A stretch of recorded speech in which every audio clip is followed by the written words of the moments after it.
Hours outside Los Angeles. 4 separate crime scenes. Authorities say a son killing his father, his brother, his mother shot, her condition unknown. Then the scene at the gas station, then a bank. And late today, the images, police moving in, what we've just learned.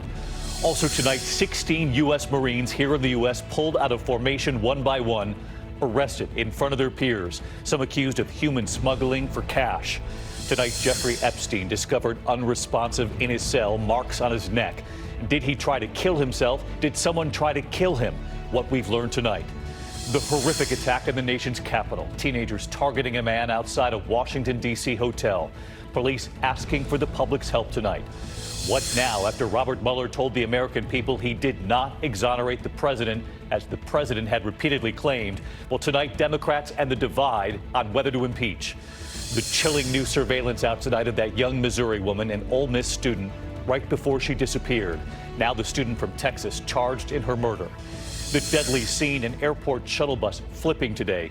And the major derailment tonight, 70 cars off the tracks.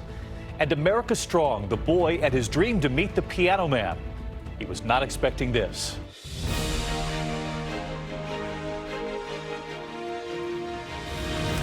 Good evening, and it's great to have you with us here on a Thursday night. And we begin tonight with that fast-moving scene outside Los Angeles, a deadly rampage today, 4 different crime scenes. Authorities say the horror beginning in the middle of the night at the family home.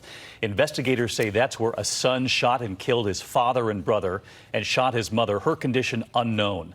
After starting at home, then tracking him to several other sites, a gas station, and then a bank, and then a city bus.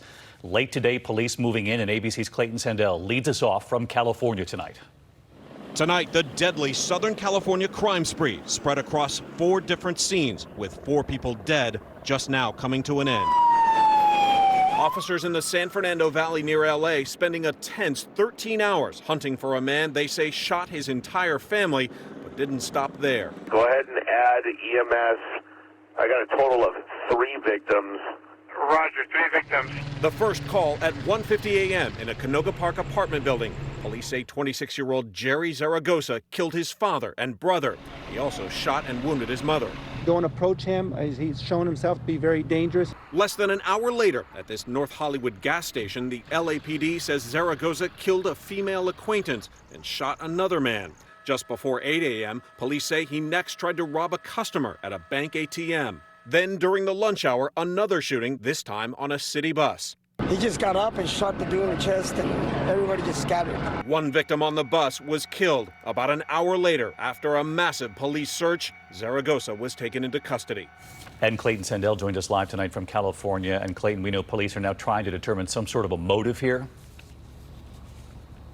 That's right, David. They say Zaragoza was armed when he was arrested, and they are trying to figure out a motive. They say he had past problems with his family, and they are now talking to his mother, who survived that shooting, for any clues. They also say he did not appear to know the person that he allegedly killed on that bus. David? Clayton Sandell leading us off tonight. Clayton, thank you. We turn next here to 16 U.S. Marines under arrest tonight at Camp Pendleton in California, one by one, pulled out of formation and then arrested right in front of their peers. Tonight, they are facing charges including alleged human smuggling. ABC's Martha Raddatz tonight with late reporting here.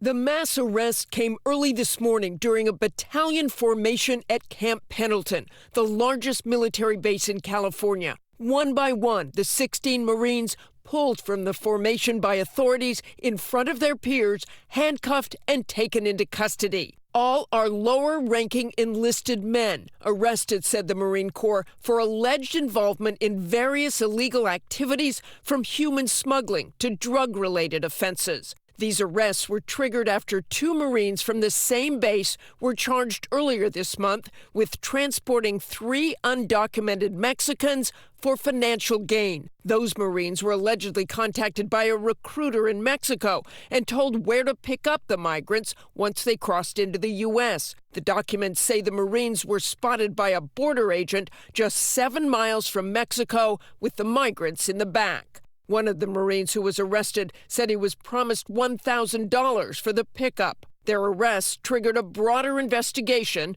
Officials say none of those arrested today served as part of the Defense Department's border mission, but Camp Pendleton is less than 50 miles from the border. And Martha Raddatz, I know you've been talking with your sources tonight. These Marines could all face jail time. They could, David. It is very possible, depending on the severity and scope of what they find. But having 16 Marines arrested at once will likely lead to even more investigations and even more of a spotlight on human smuggling. David? All right, Martha Raddatz again tonight. Martha, thank you. We turn here to a dramatic turn for accused sex trafficker Jeffrey Epstein, found unresponsive on the floor of his cell at a jail here in New York City. Marks found on his neck. He was taken to a hospital. Tonight he is back behind bars, and this question, did he try to take his own life, or did someone try to kill him? ABC's Whit Johnson tonight. Tonight, sources tell ABC News Jeffrey Epstein is on suicide watch in a New York City jail after the disgraced financier was found unresponsive in his cell with marks on his neck. When Epstein came to, he told authorities he couldn't remember what had happened. Investigators initially thought he tried to take his own life or make it seem that way. Now they're looking into whether he was assaulted by another inmate or whether he even paid someone to beat him up. They've interviewed another inmate, Nick Tartaglione, a former cop accused of murder. I spoke with his lawyer. Nick knows what happened. We're not going to talk about it. My purpose is to say definitively Nick had nothing at all to do with hurting anybody in the facility, and in particular Mr. Epstein. Epstein is accused of exploiting and abusing dozens of minor girls, some as young as 14. Just last week, a judge rejecting his request for bail. The mega millionaire had offered to put up his mansion and private jet as collateral for bond, but prosecutors argued he shouldn't be allowed to live inside a gilded cage. The Metropolitan Correctional Center is a far cry from that. 8x8 cells, locked down virtually 24 hours a day. Sometimes there's 2 people in a cell. The food is difficult to consume, to say the least. Whit Johnson with us live tonight outside the jail in Lower Manhattan. And with Epstein's lawyers, even as all this is unfolding, they're making another push tonight for him to be granted bail. David, that's right. Epstein's attorneys are still moving forward with that appeal to get him out of jail on bond. They insist he is no danger. He is not a flight risk, but it could be months before Epstein gets an answer. David? Whit Johnson with us tonight. Thank you, Whit. We turn next this evening to the divide on Capitol Hill among Democrats. Do they move forward with impeachment one day after Robert Mueller testified before the American people, saying he did not exonerate the president? ABC's Mary Bruce tonight on the Hill. Less than 24 hours after Robert Mueller was sworn in, Democrats today were eager to pivot back to their agenda. We will own August for the people. We will own August. Mueller's testimony adding new fire to the impeachment debate. Did you actually totally exonerate the president? No. But that hearing not enough to move the needle for Speaker Pelosi. Are you going to discourage your members at all from announcing their support for an impeachment inquiry? Never have done that. I've never have done that. Since the Mueller hearings, just 3 new Democrats have come out to support impeachment, bringing the total to 95. The jury that I care the most about is the jury of the American people, and what message an impeachment that results in an acquittal in the Senate will leave for the future generations. A question even supporters of impeachment are struggling with. Why impeach the president if it is going to fail in the Senate? Because we have an obligation under the Constitution of the United States to operate independently of one branch or another, or one house or another. Today, Republicans grappling with Mueller's stark warning that Russia is still meddling in our elections. They're doing it as we sit here, and they expect to do it during the next campaign. But Republican leader Mitch McConnell today blocked several bills that would boost election security. Are Republicans doing enough on this issue on election interference? Trying to. Yep. What does that mean? Is the president doing enough to draw attention to this issue, to the fact that Russia is meddling, that it needs to be stopped? No. And you'll keep asking the questions. Mary Bruce live on the Hill again tonight. And Mary, just a short time ago, we took note that the Senate Intelligence Committee released that report on Russian meddling with a big warning for the next election. Well, David, this bipartisan report outlines sweeping attempts by Russia to interfere in the 2016 election. It says that Russia targeted all 50 states, though no votes were changed. And the report warns that swift action needs to be taken to shore up these systems, because they say Russia will be at it again. Mary David. Bruce, our thanks to you again tonight, Mary. Next to Puerto Rico, where Governor Ricardo Rossello has resigned tonight. Weeks of mass protests turned to celebration in San Juan.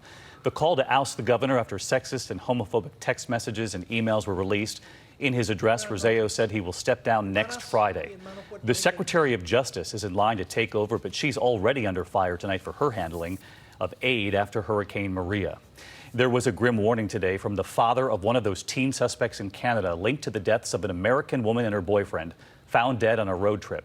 Now linked to another case, too. The suspect's father says he believes his son is on a suicide mission, and police say they are closing in on the boys. ABC's Matt Gutman again tonight. Heavily armed Canadian police staging tonight in a remote Manitoba town where those two teenage murder suspects hunted across Canada are believed to be hiding. He's going to be dead today or tomorrow. I know that. Briar Schmigelski's father warning his son is on a suicide mission. A normal child doesn't travel across the country killing people. A child in some very serious pain does. These two childhood friends pictured in wanted posters now suspected of murdering this man, Leonard Dick, after gunning down American China Deese and her boyfriend, Lucas Fowler, along a highway in British Columbia. Tonight, police tell us they are investigating whether these images play a role in the case. Briar reportedly sent them to a fellow video gamer, as reported by Canada's Globe and Mail. The 18-year-old holding what appears to be an airsoft rifle. In another photo, he's wearing a gas mask. In this picture, a Nazi flag and a knife. Lisa Lucas, the mother of a different gamer, says her son stopped playing video games with Briar years ago when he started feeling uncomfortable. The comments that he would make and how much he was into video games and a little bit more on the violent side of the video games. He would mention things about if this was real. David, police haven't had a sighting of the pair in 3 days, and there have been no reports of stolen vehicles, which leads them to believe the two are on foot and still in that area. And while they're surging tactical teams there, they tell us they want to take these two alive. David. All right, Matt Gutman, who's been on this all week. Thank you, Matt. Meantime, police in Washington, D.C. tonight have released new surveillance video of a brutal attack outside a D.C. hotel. Teenagers attacking two men. One man is seriously injured. Tonight, police are asking for the public's help. Here's our Chief Justice correspondent, Pierre Thomas, and we do caution tonight, this video is difficult. Tonight, Washington, D.C. police searching for the teenagers who did this. Beat and kicked this man outside an historic hotel, putting the man and another victim in the hospital. It all happened on a recent Saturday night as a man is casually strolling toward the Washington Hilton Hotel. Suddenly, he's blindsided by a punch from a young male suspect. Within seconds, it's a melee, with at least 10 boys and girls joining in, ruthlessly kicking, punching, and stomping the victim. And in one last despicable act, this girl appears to spit on the man. I can tell you it was very troubling to see. It looked like 10 or 12 people that assaulted him. The police report suggests this may not have been random, but a case of mistaken identity. One of the suspects allegedly yelled, "That's him," with another victim responding, "That's not him. You have the wrong person." D.C. authorities say, teens or not, this will not be tolerated. It won't be treated like a schoolyard prank. That's an assault, and it carries jail time. And Pierre Thomas joined us live from Washington tonight. And Pierre, police believe the suspects were all teenagers. David, police originally thought the suspects may be as young as 13, but today officials say they may be older teens. Tonight, police asking for the public's help, as you said, to identify them, David. All right, Pierre Thomas from the scene of the attack tonight. Pierre, thank you. The Trump administration has announced the federal government will resume executing prisoners awaiting the death penalty for the first time in 16 years. The Attorney General ordering the Bureau of Prisons to schedule the executions of 5 federal inmates on death row, all of them convicted of murdering children. 21 states have outlawed capital punishment. And from Sweden tonight, American rapper A$AP Rocky has been officially charged with assault, where he has been jailed for 3 weeks now. The rapper will face trial on Tuesday for this street fight, seen in video obtained by TMZ. His lawyer says it was self-defense, and some Hollywood names, even President Trump, trying to intervene on his behalf. President Trump tweeting again late today, quote, "Give A$AP Rocky his freedom." There is still much more ahead on World News Tonight this Thursday. The new surveillance of that young Missouri woman, an Ole Miss student, right before she disappeared, and what police are now saying tonight. Also, the images coming in today, the deadly shuttle bus accident. This is near a major airport tonight. The bus flipping onto its side, paramedics on the scene. The urgent warning today, a group of doctors before the cameras talking about several teens hospitalized. The doctors say because of vaping, and they're warning here in a moment. There's also news coming in tonight on a massive train derailment today, 70 cars off the tracks. A lot more news ahead here on a Thursday night. We'll be back in a moment.